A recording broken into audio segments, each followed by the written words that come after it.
মেহরবানি করে দয়া করে তার মৃত্যুকে কবুল করো আল্লাহ। শাহাদাতের মর্যাদা দান করো আল্লাহ, শাহাদাতের মর্যাদা দান করো আল্লাহ।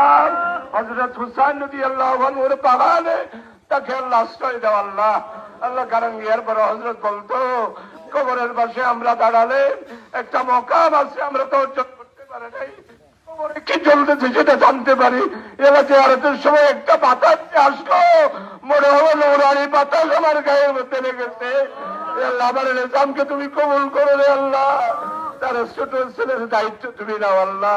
রব্বুল আলামিন যেই ভুল বোঝাবুঝির মাধ্যমে তাকে অপবাদ দিয়েছে, এরা জমিন থেকে আল্লাহ তুমি প্রমাণ করে দাও নিজাম সেরকম নয়, নিজাম সেরকম নয়, নিজাম সেরকম নয় আল্লাহ।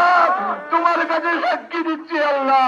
রব্বুল আলামিন তুই কি রাখো বলেছে, আমি দুষ করে দেখলে আমাকে জুতার মালা দাও, দুইটা জুতা দিয়ে গালে আমাকে থাপ্পড় দাও।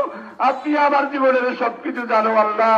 রব্বুল আলামিন 11টা বছর 12টা বছর ঈদ করতে পারে নাই, কোরবানি করতে পারে নাই। আজকে স্বাধীনভাবে ঈদটা করতো, ইচ্ছাও করতে পারলো নাই। আমি ঈদ করার কোনো সার্থকতা নাই আল্লাহ। তুমি মেহরবানি করে দয়া করে তাকে মাফ করে দাও আল্লাহ। তার পরিবারের উপর রহমত নাযিল করো। আমরা যারা হাত তুলেছি আমাদের গুনাহগাতা লাইলাতুল কদরে তুমি